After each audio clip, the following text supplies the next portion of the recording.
right, y'all. Welcome to joining me now, a very, very, very special guest, my main man, Big Time, Mr. Big Time. That's what I'm gonna call you from right now, Mr. Big Time, Jeff Akin. Jeff Akin. Jeff Akin is a 20-year veteran of the public and private sectors. He has extensive experience in both media and entertainment, as well as over 2 decades in management and leadership. Jeff specializes in listening to others, helping them unleash their true potential and giving feedback that is authentic yet kind. He was also a pro wrestling TV broadcaster, which we're gonna get into that because I need to know some stuff. All right, and Jeff uses Star Trek to teach leadership skills and pulls learning moments in a very unique way. Jeff, welcome to the show. Usually I do my flower segment at the end, but I'm doing my flower segment in the beginning. I want to thank you for joining me. For those of you who don't know, I am a quiet Trekkie. I happened on Jeff's podcast on Instagram and clicked on it, and I listened and I enjoyed it. I DM'd him and he responded. I've been geeking out ever since. I asked him, hey, I want to do this podcast about leadership to help the students because, I'm big on trying to get my students to reach their full potential. And it's never about now. It's about finding your way, find the learning moments, and find the skills that you need to be successful. What better person than somebody who's been doing it for 20 years to have on the podcast? So, like I said, thank you so much for joining me. Dude, you're so welcome, Cameron. It's my pleasure to be here. I'm so glad that you reached out to me on Instagram way back. I'm an old guy, right? I've been doing leadership. I've had like real jobs for more than 20 years. I think that automatically qualifies me as old dude. But you get on the Instagram and stuff, and it's just cool to connect with people, and especially people like you who are out there making a difference, doing this stuff. Yeah, no, it's my pleasure and my honor to be here with you. Thank you so much. I want to get into it. When should we develop leadership skills? As a teacher and coach, I look for different qualities in my students and my players. And the one thing that I look for is leadership. For example, I had a young lady, Bridget, who I knew nothing about. She was new to the school a few years ago, and I just sat and watched her in gym class. I just noticed that all the young ladies would gravitate to her, and they would ask her a question, and she would help them with it. Or if they needed advice, she would help them with it. And I said, I need her on my team. I don't know if she can dribble. I don't know if she can shoot. I don't know if she knows anything about basketball, but you always need that type of person around. I guess my question to you is that a quality that is learned? Is that a quality that is already inside you? Does it have to be pulled out? What do you think about that?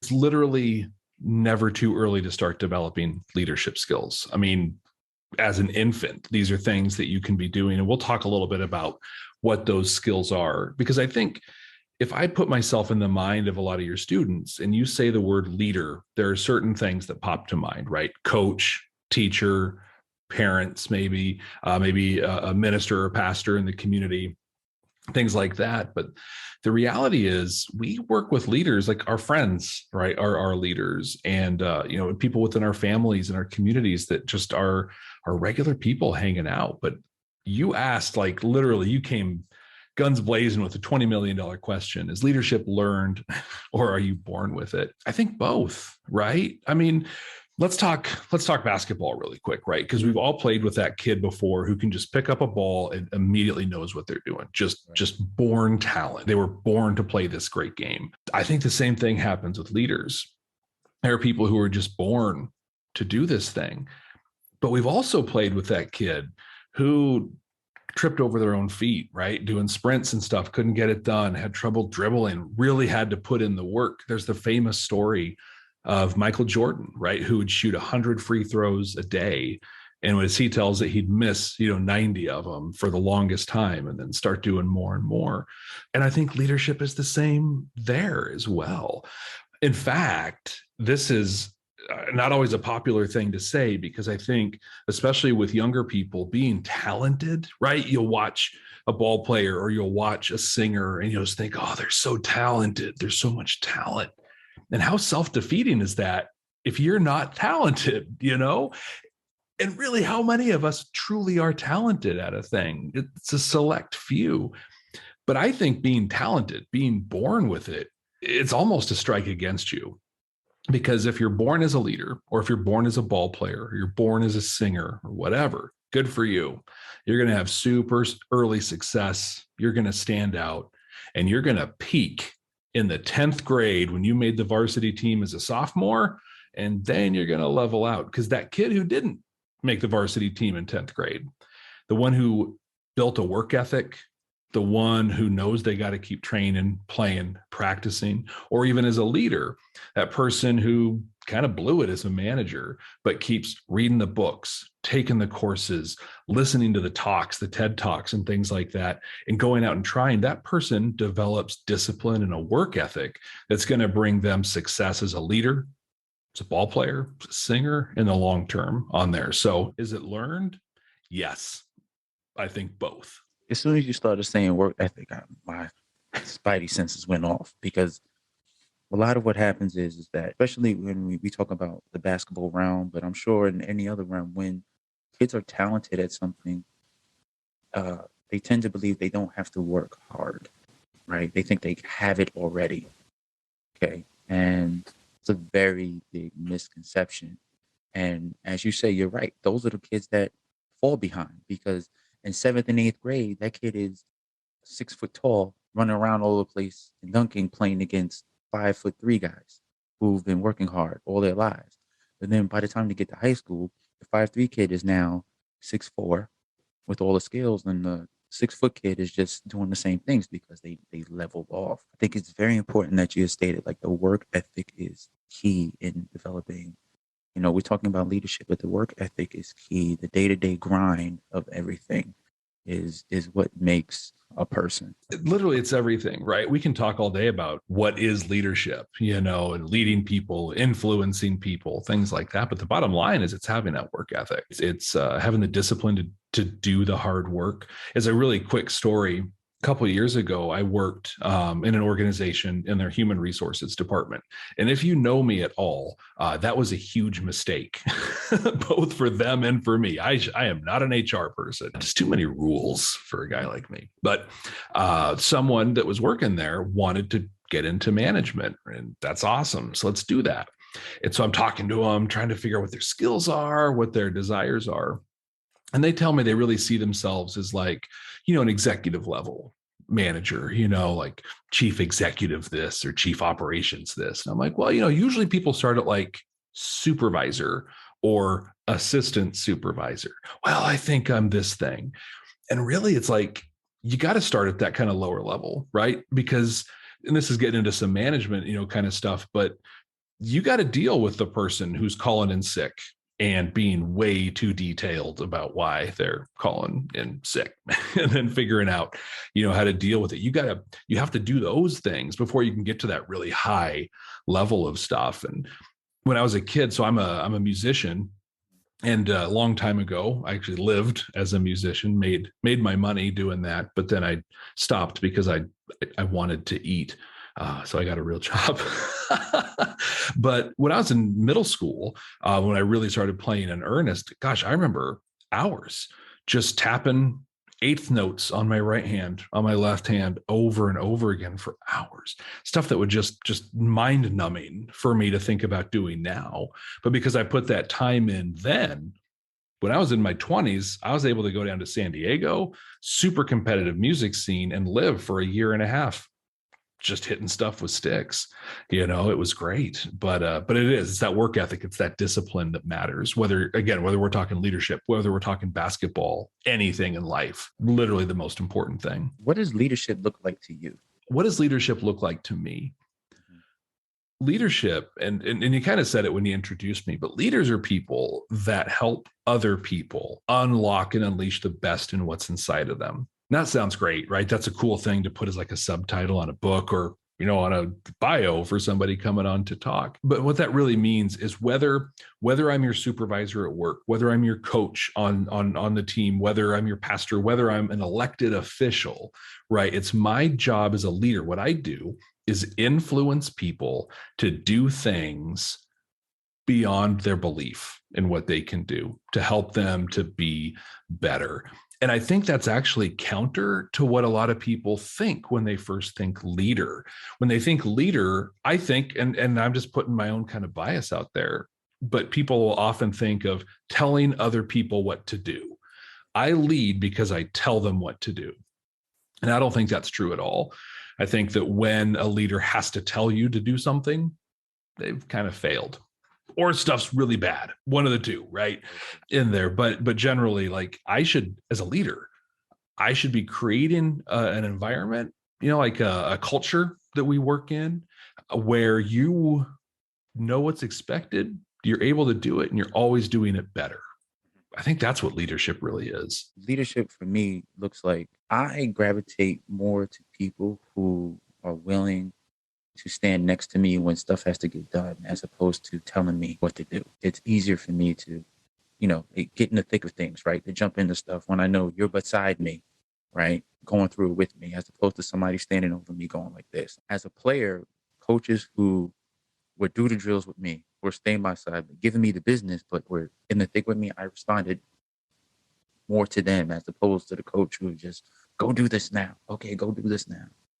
Did you do this before? Have you ever done this before? Why are you just yelling at me? Knowing that about myself, I then translate that to part of my leadership skill of just jumping in. Like when I'm with the kids, I'm doing it with them, right? I'm practicing with them. I'm doing the drills with them.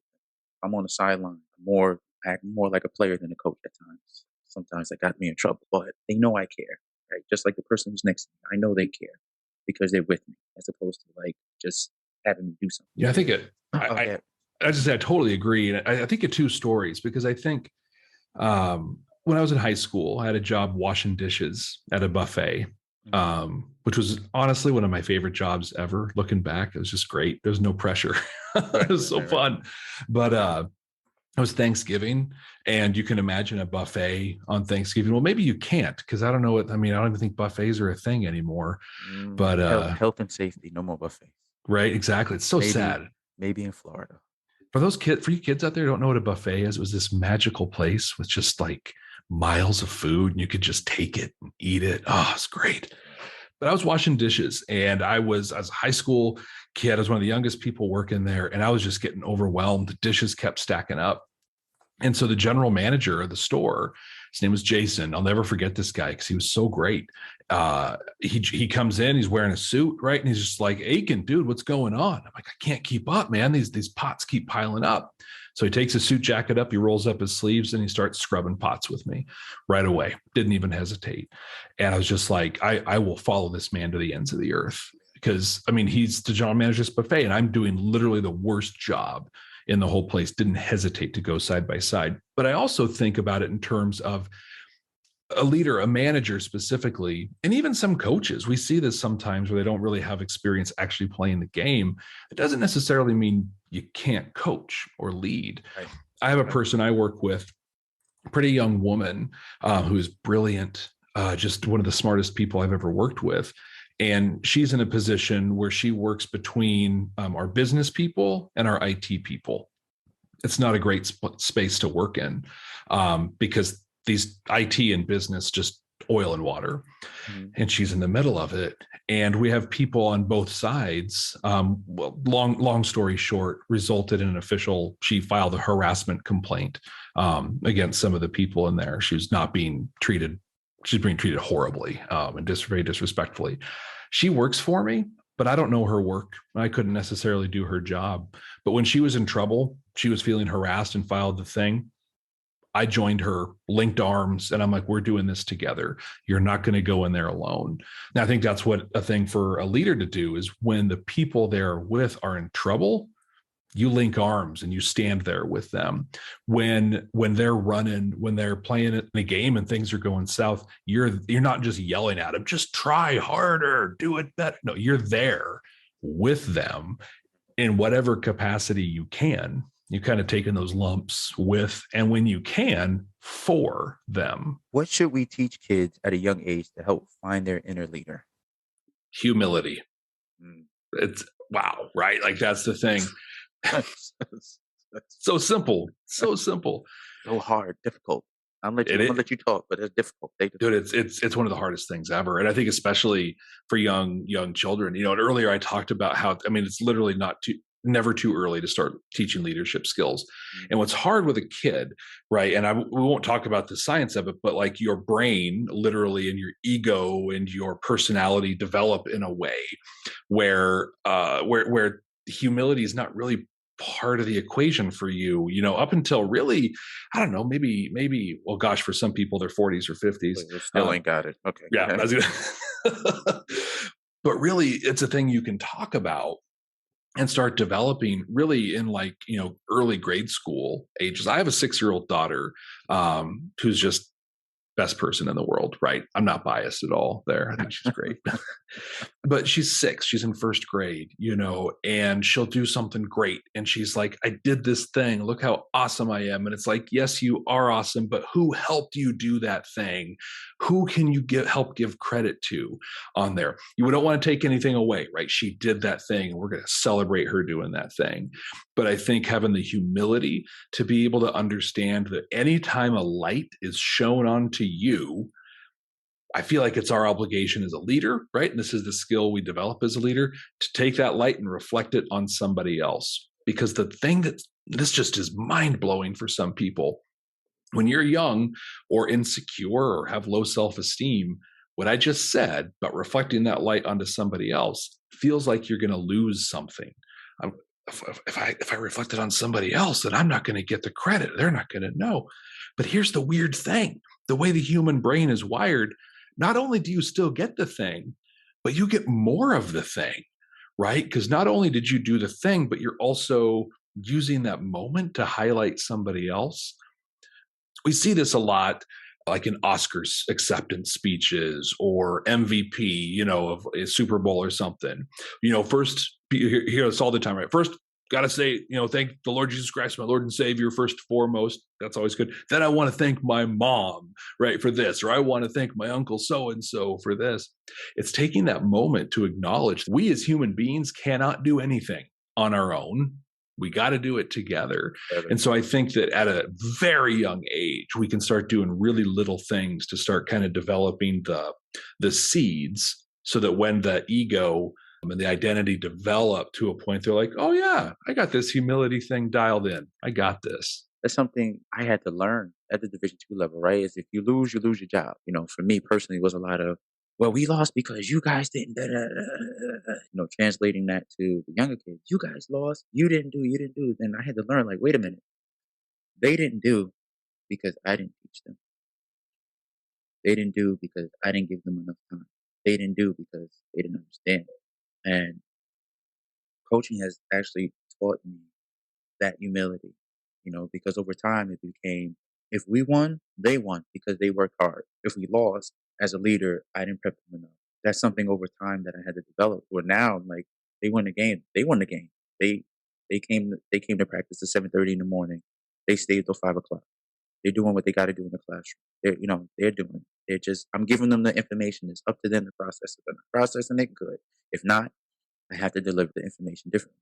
And I also learned how to open myself up to their criticism, right? Because as a leader, I don't know best all the time. So how am I going to reach you? When I say, are there any questions? It's not rhetorical. I don't want you to mess up. I don't want you to mess up for you. I don't want you to mess up for me. I don't want you to mess up for the team. So what do you need? Oh, coach, I didn't understand. Cool. Let's go over it now. I'd rather go over it now than we get in the game and then you don't know what I'm talking about. Real quick story, because so I I drew up this like fabulous play on this board, right? I mean, like I saw it from Greg Popovich from the Spurs, and I'm like, man, this play is great. I'm gonna draw it up. I drew it up on the board. I was like, all right, guys, you got it? Yeah, we got it. They left the huddle. One of them turned and said, you know what coach is talking about? Another one said, I have no idea. And they just kept walking, But it's in that moment, I'm like, okay, so it's not, they don't know because they've never really played organized basketball. So just being open to the criticism from them is something else that we should teach kids because they have a hard time accepting criticism from each other. They all break the, oh, well, then you're stupid. Then. Right.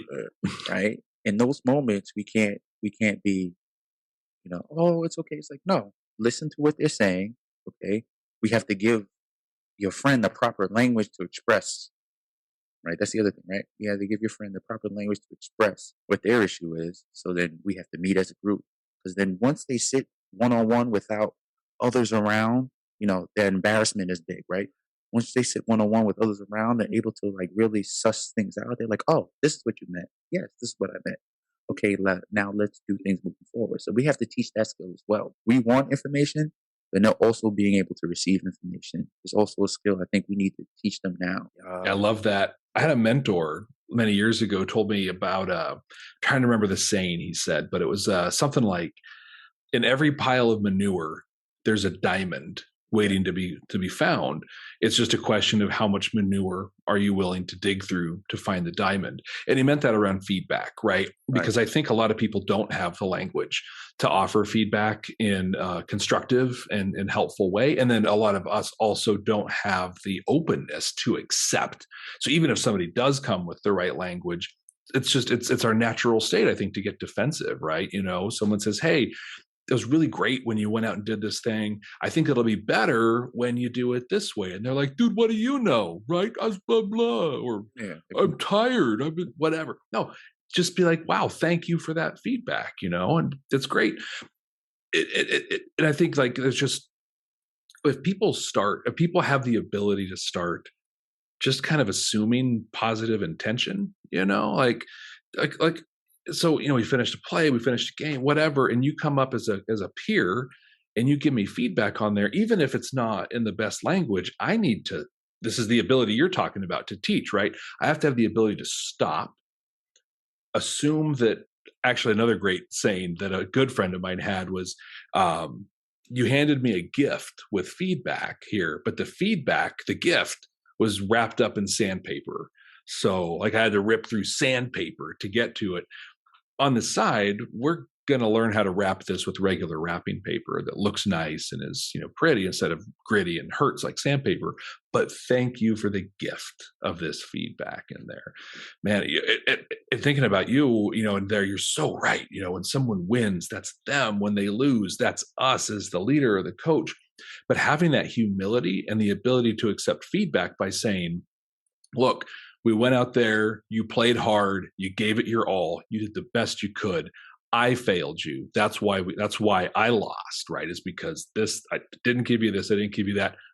But I need you to tell me what else I didn't give you, right? What questions do you have that I'm not answering? What did you go out there and try that didn't work, that I didn't help you with? And when you can do that and you can do it consistently and create a culture. Have you watched Ted Lasso, for example? No, I haven't. I haven't yet. So it's been staring at me, and I've heard that I should watch it. I just haven't got it. yeah, because as you were talking, as I'm talking, that's all I'm thinking about. I'll share that it was similar for me. Like it kept coming up on my little Apple TV thing, and I'm like, it looks funny, whatever. But a buddy told me, he's like, dude, you got to watch it.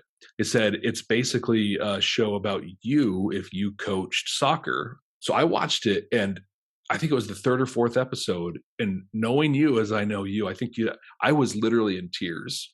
I'm just like, yes. Oh yes, this is what we need.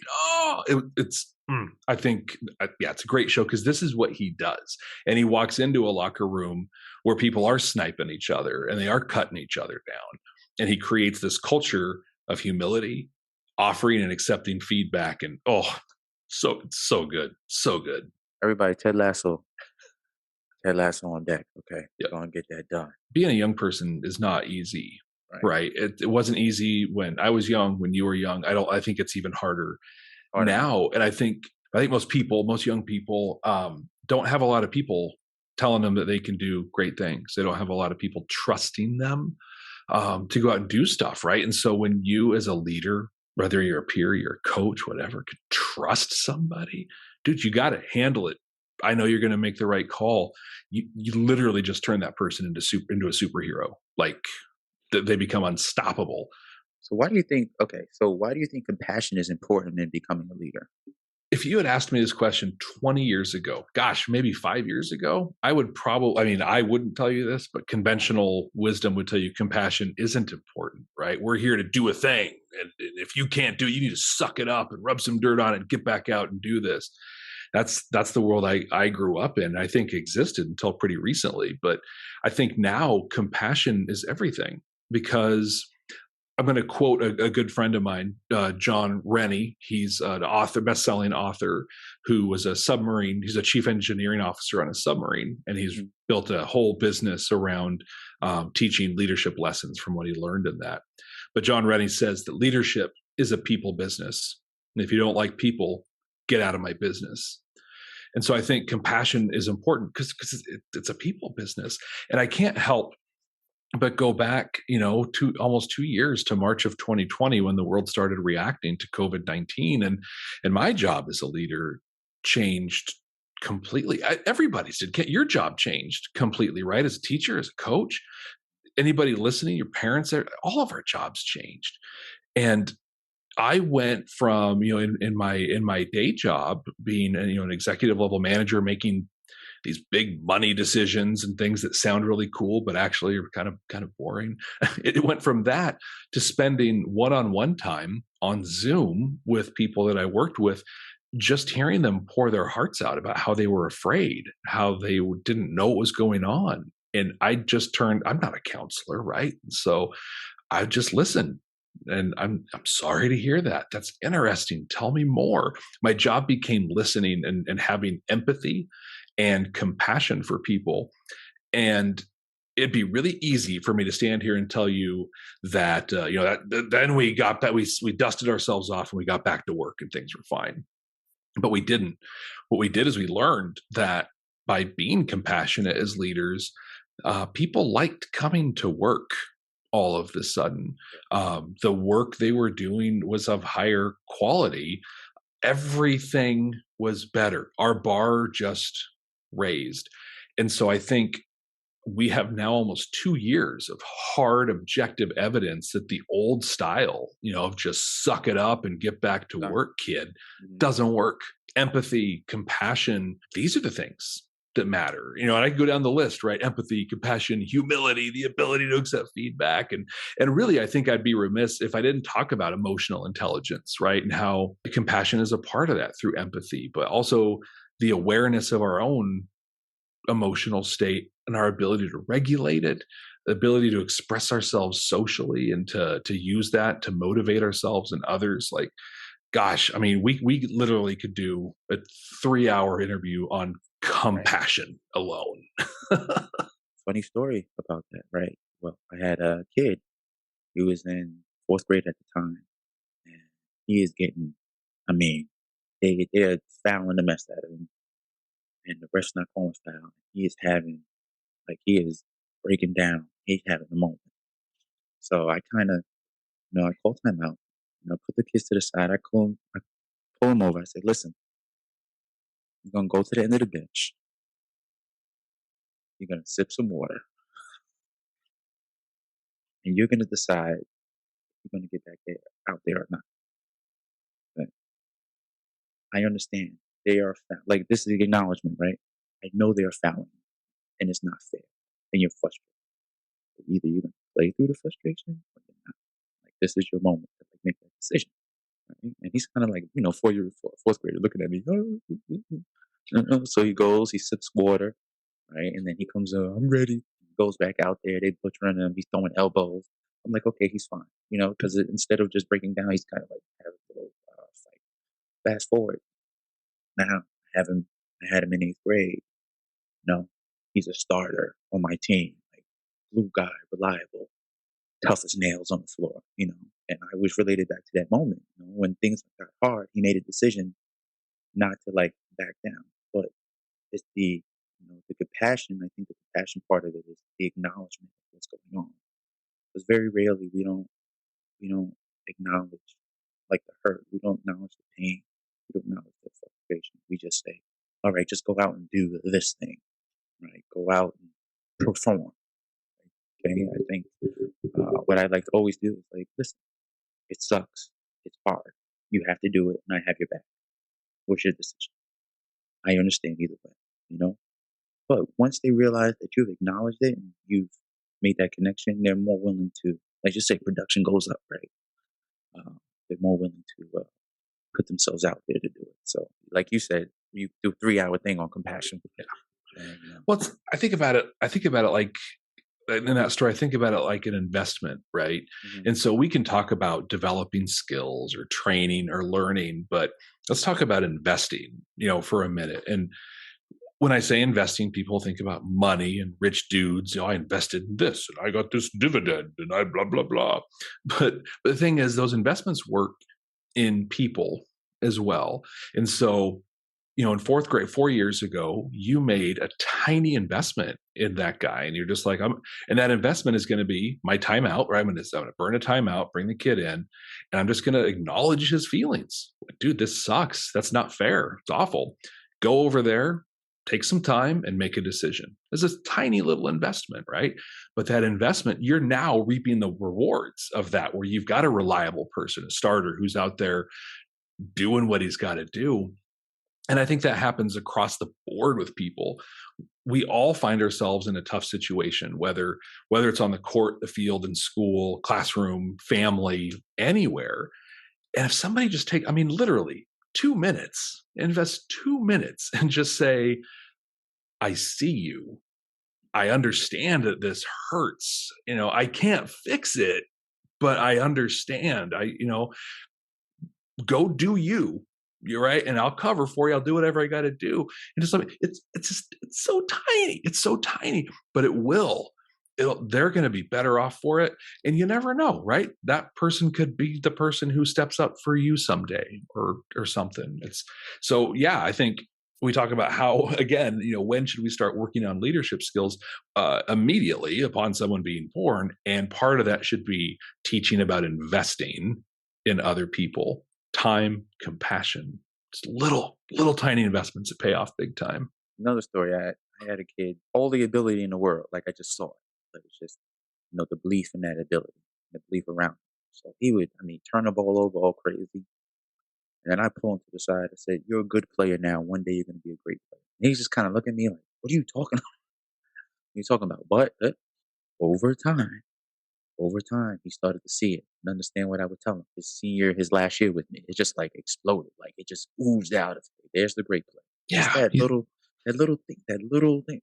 You're a good player right now, but you're going to be a great player. You're going to make that decision, And then he finally got it. So just taking that little time, giving a little tip if needed, and just go ahead and push it forward.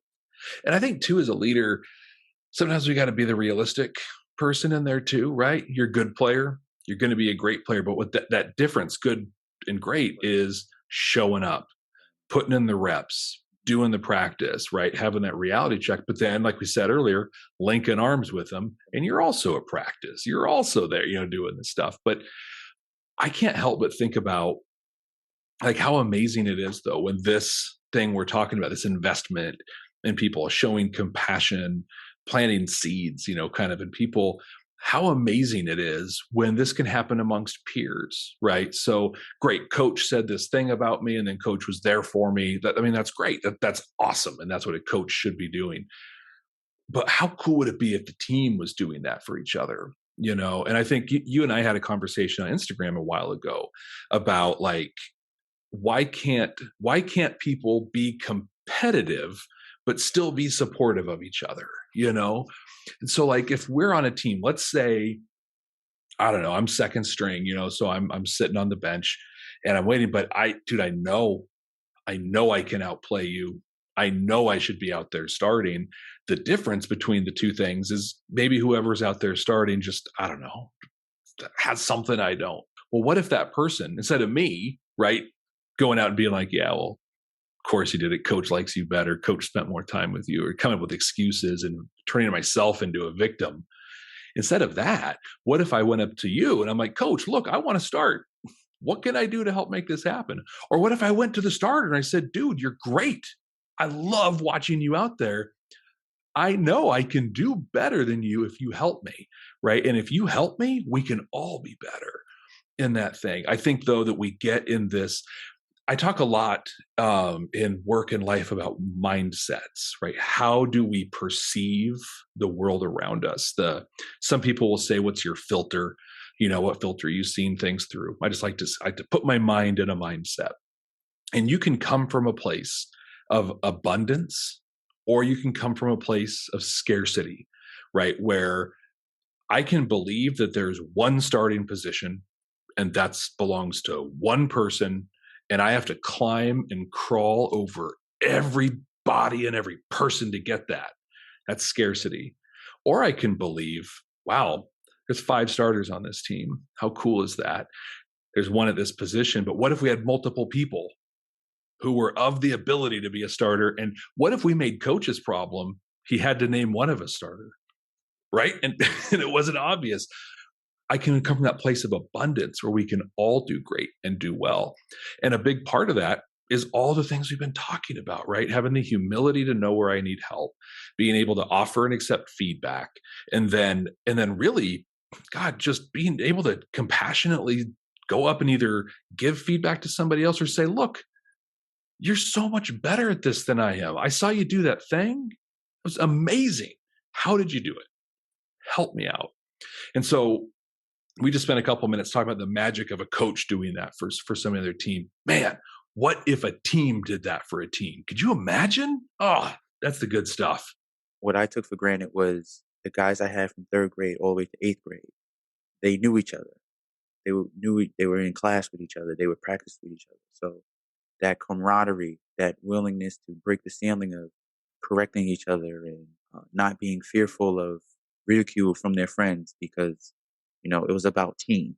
And that's something they learned. Like it took a while because we lost a lot of games because they refused to hold each other accountable because they were afraid how their relationship would be outside of team. We got in an argument, so I'm now not your friend. But once they realize, like, hey, what happens in practice is in practice in the team. What happens outside is outside. And once they started to also realize that, they became better teammates to each other. That's something that's very difficult in the middle school setting. You don't want to be corrected by your friends because they're criticizing you and they think they're going to go off somewhere else. And you don't want to correct your friends because you're afraid to lose them. And that's in group projects, that's outside on the kickball field, foursquare, whatever they're doing. Why do you think it's difficult to correct friends in projects and competitive situations? Why do you think it's so difficult? I think especially for being in middle school, those relationships are so tenuous, right? Like there are no guarantees, and it sucks to not have friends, right? Or to feel like you don't have friends.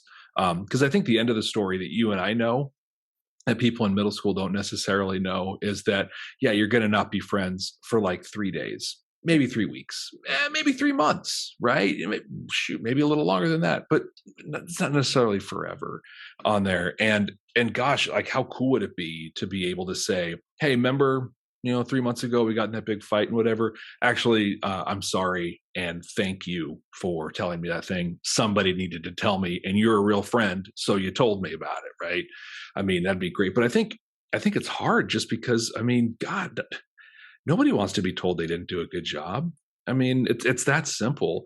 I believe, and this is part of why I didn't do great in a human resources or an HR setting, is I believe most people want to do a good job. Like just, you don't, God, I mean, just think about school, right? And just in general, you don't wake up early and shower and brush your teeth and whatever, get on a bus or do what you got to do to get to school. You don't do that every day to like do it halfway, right? You're there to do it. If you're playing a sport, you don't show up early, stay late to halfway the whole thing. You want to do a good job.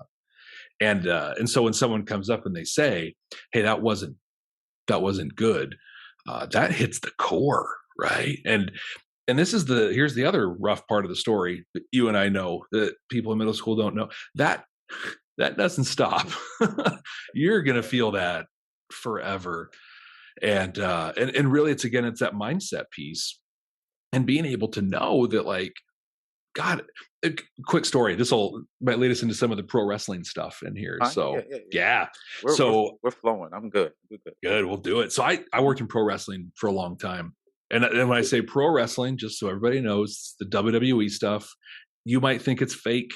I have an orthopedic surgeon that will disagree with you. I still walk a little funny on my left knee because of it. It is a performance, so I'll own what it is. But because of that, right? Because it is a performance, pro wrestling tells the age-old story of good versus evil through the universally acceptable and understandable language of violence. Right? Just two people getting in there and hashing it out. But we tell amazing stories. We like to think of ourselves as Shakespeare in the round, right? Like the stage is in the middle and we got people surrounding us and we're putting on a show for everybody. It is a wild, wild industry, a wild sport to work in, but we all have to be good, right? If one person goes out there and stinks, they lay an egg, the whole show is garbage and we all look bad for it. The secret to pro wrestling is that when you and I are in a match, I need to be 100% focused on making you look good. And that works because you are 100% focused on making me look good, right? And so everybody's there to make the other person look good. Now, I brought it up in terms of like that feedback piece because I got a bit of a reputation here in my local area when I was working the local promotions of being very honest with people. So I very early on ended up doing play-by-play commentary or color analysis commentary for TV and for video stuff that people were doing. So I watched every single match. I analyzed everything that went on. And so after breaks or things like that, the wrestlers would come up to me and they'd be like, dude, what'd you think of my match? How did I do? What did it look like? And I was the guy who would tell you that looked like a steaming pile of garbage and you should actually be embarrassed.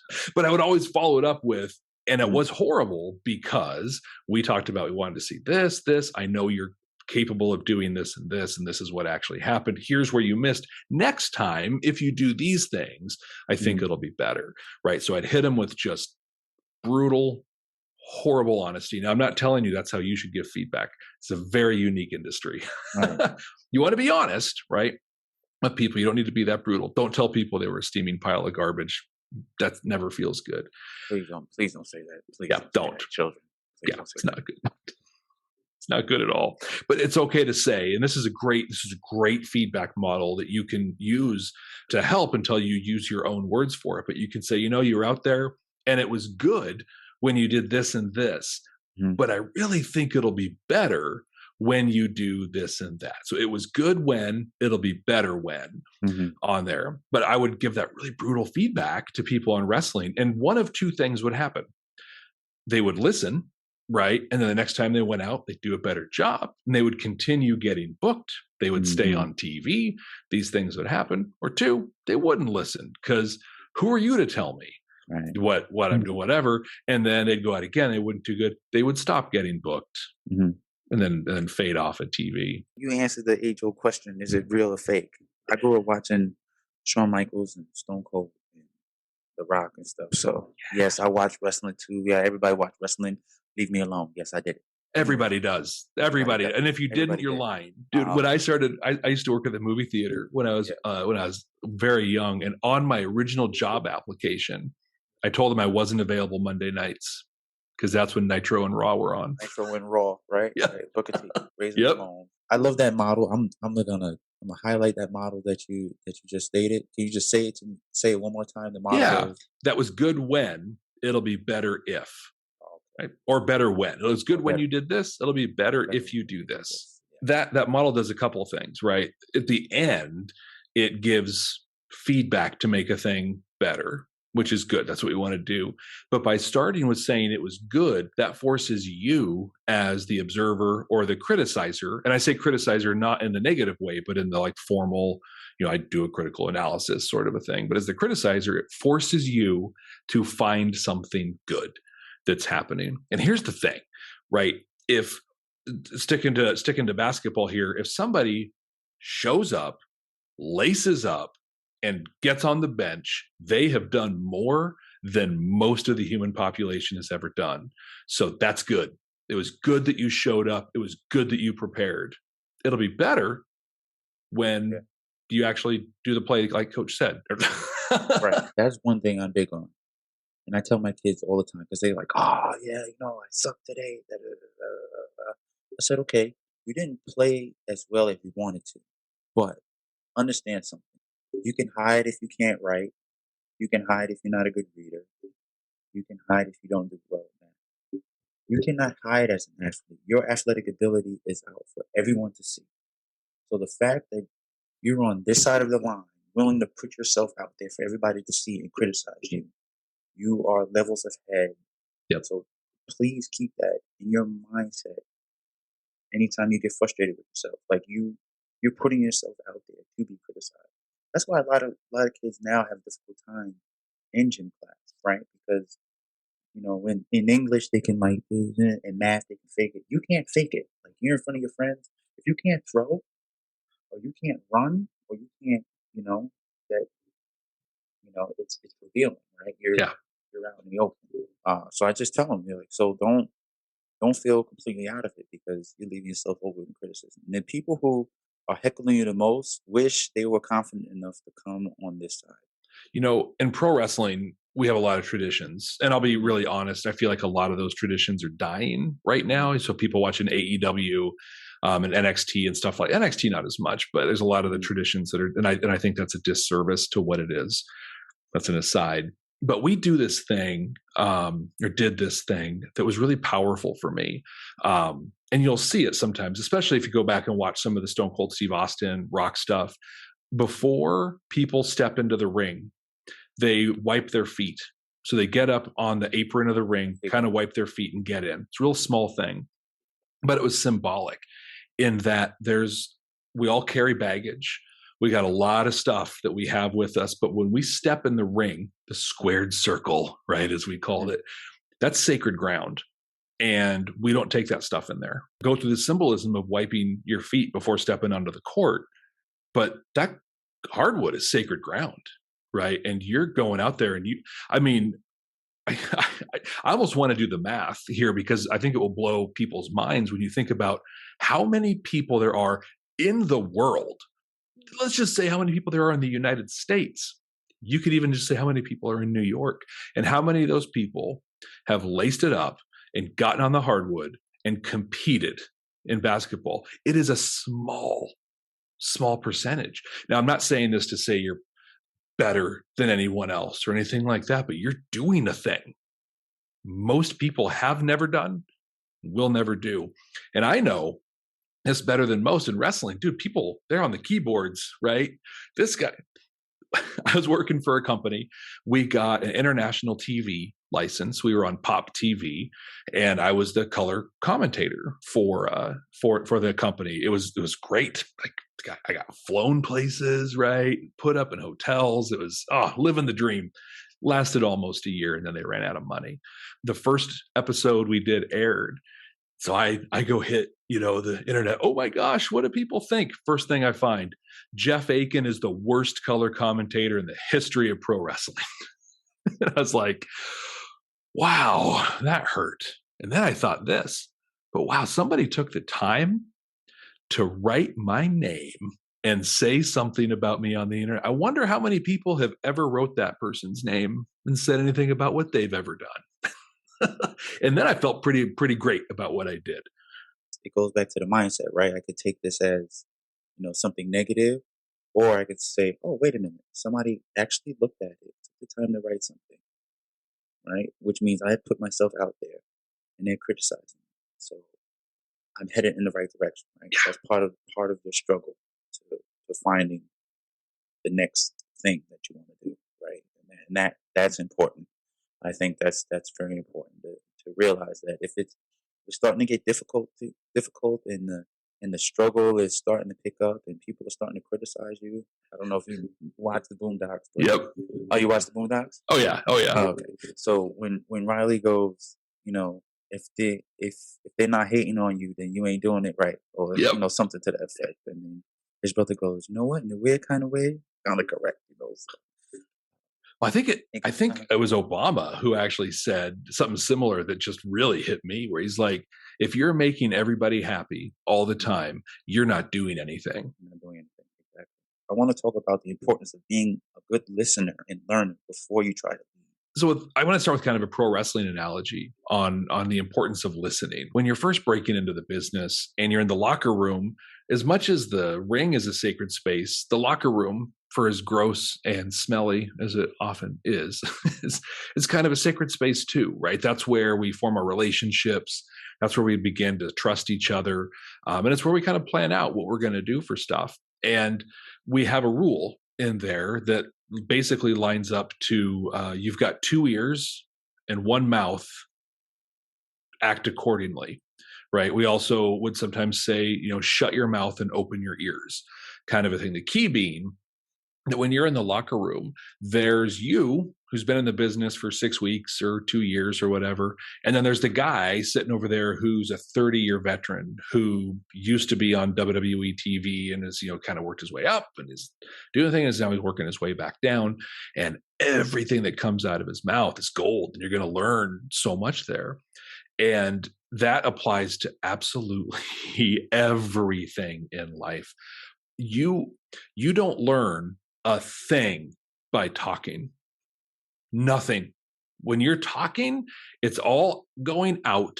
Nothing is coming in whatsoever. Now, you might learn from someone based on your talking, right? So one thing we've been talking about here is using, finding the right language to give feedback. So I'm going to give you feedback and I'm going to use poor language for that. Now, afterwards, you're going to give me feedback, or maybe somebody else is going to come help me learn that right language because I screwed up when I talked. But I don't learn that when I'm talking. I learn that when I'm listening based on what I did when I was talking.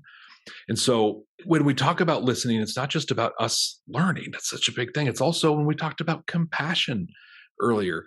I cannot be compassionate if all I'm doing is talking. In fact, the most compassionate you can be is to just be quiet and listen. I talked about how almost 2 years ago when my job changed, and that's what I was doing. I was allowing other people to talk and me to listen in there. And there were times that I would literally say, "Thank you for sharing that with me." And that's the only words out of my mouth. But it did so much for that person because I was able to just listen on there. And so you had kind of said, why is it so important? What's the importance of listening? And why is it important to listen before you lead? Well, shoot, if I'm not listening while I'm leading, what am I leading? What am I doing? I have to listen to you so I know what you need. I need to listen to you so I know what you already have. I need to listen to whoever's above me, right? Whether it's a boss or coach or a superintendent or whatever. So I know what they want to have happen. Like absolutely everything you do in the continuum of leadership is about listening. I need to listen here up above me. I need to listen to the side of me, to what others are doing. I need to listen, I hate to say below me, but I need to listen to the others around me. And then as a leader, I take all of that stuff I listened together and I make a couple decisions, or I ask some questions. If you want to see a good leader, look for the person who's asking questions out there, because that person is listening and they're helping other people solve their own problems, right? Just by asking questions. So really listening, gosh, I was going to say to leadership, but it's the foundation, frankly, to being a good human, period. Wow. Hey, you answered that so well. I'm just going to leave it. That's right now. I'm just going to leave that just like that. Well, thanks. That's good. Give me a brief story about how you connected your journey in creating your podcast and connecting StarTrek to leadership. How did I start my podcast? So my podcast is called the Starfleet Leadership Academy. And if that doesn't scream huge nerd, I don't know what does. I thought a while ago when I was working as a broadcaster, doing TV and things like that, I ended up with gear and I ended up doing some voiceover for sponsors, doing some commercial voiceover work, and really got into doing that and still do a bit of it on the side. But I'm also a person that has a lot to say about a lot of things. So I thought to myself, why not start a podcast, right? So this is around about 2015, 2016, that like the first time I really had a meaningful thought about this. And so podcasting was really starting to become popular. So I was like, yeah, I'm going to start a podcast. I'm going to do that. But what would I start a podcast on?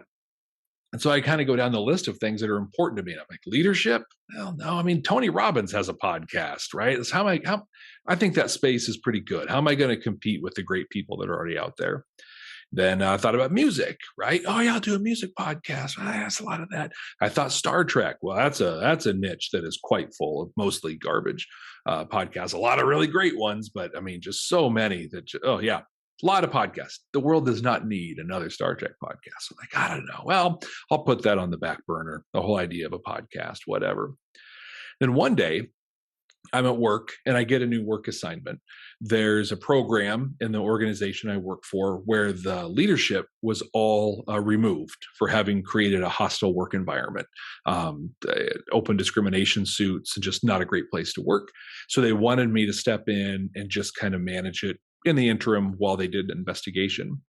The management team there met for 2 hours every single day to talk about the exact same things over and over again. And it's like 5 or 6 days in, I had enough, and I I literally just like hit the table, and I was like, I want meetings like Captain Kirk has meetings, right? Issue, discussion, decision, action. That's what I want.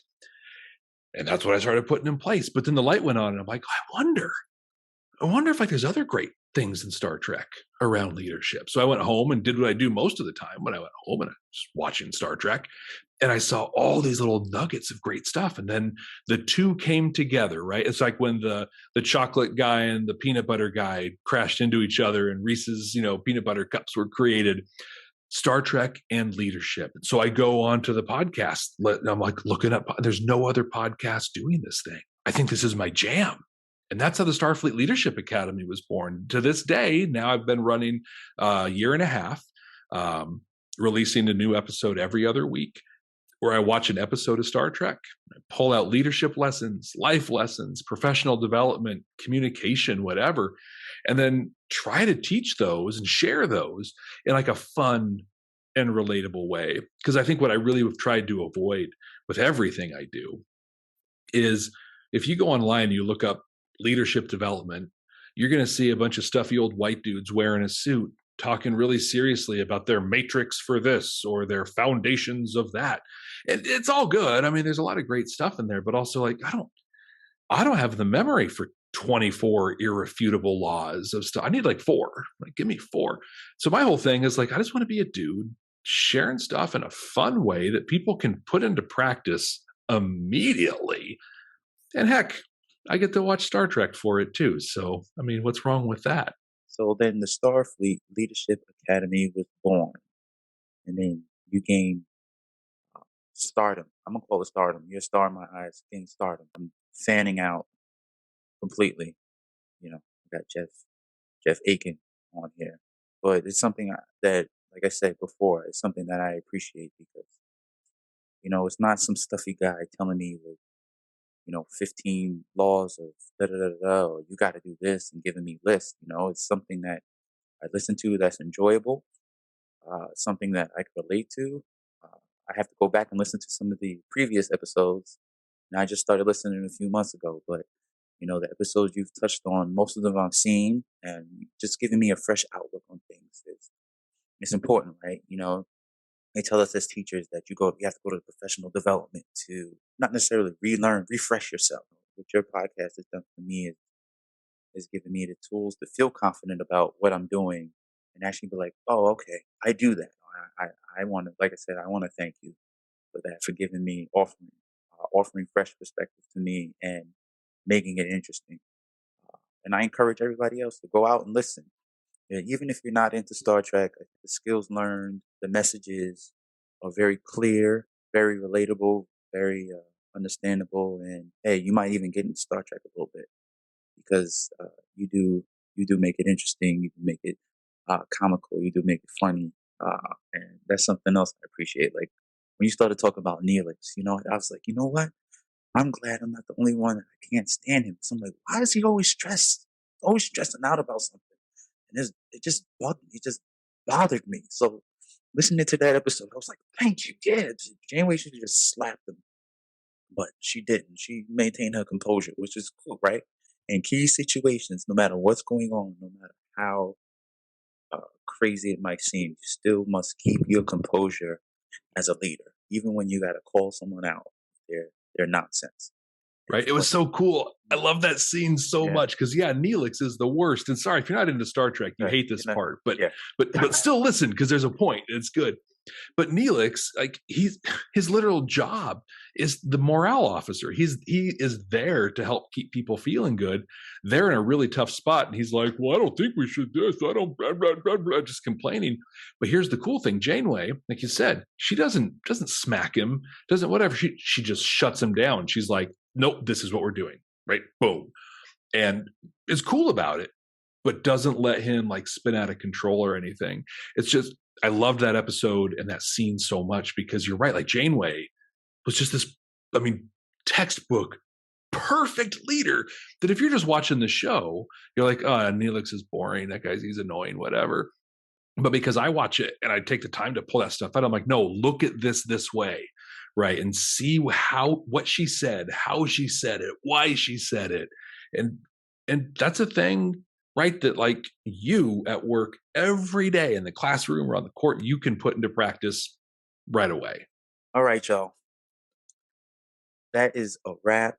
I would like to thank my man, Jeff Akin, for coming on. Appreciate your time from Portland.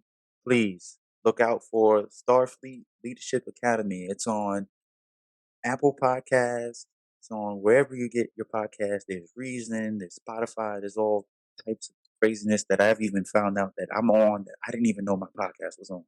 It's on there. So look out for Starfleet Leadership Academy. Jeff T. Akin. Anything you want to add? You can add whatever you want. You can add whatever flavor you want. Oh, thanks. Hey, you can follow me anywhere on social media, Jeff T. Akin. JeffAkin.com is the website. Cameron, thank you so much for having me. And thank you. I mean, this is my part, right? To fan out on what you do. Thank you for what you do. Being a teacher is a gift. Being a coach is even more so. You're making a real difference every day in the lives of people that truly matter, and that makes you matter. And I am honored to have spent this time with you. People don't know this, but it's very late at night for him right now. Now, very early in the morning might be a better way of putting it. That's how much he cares about this and how much he cares about all of you listening. So thank you so much for taking the time and letting me be a part of what you create. I really appreciate it. That means a lot coming from you. This helps keep me going with this stuff because it's difficult at times. But like I said, when you respond and you get feedback, it keeps me going. And I really appreciate that. All right. So usually I end with a quote. For today, it's going to be tea Earl Grey hot. All right, y'all. Peace. All right. Live long and prosper. Right. Peace and long life.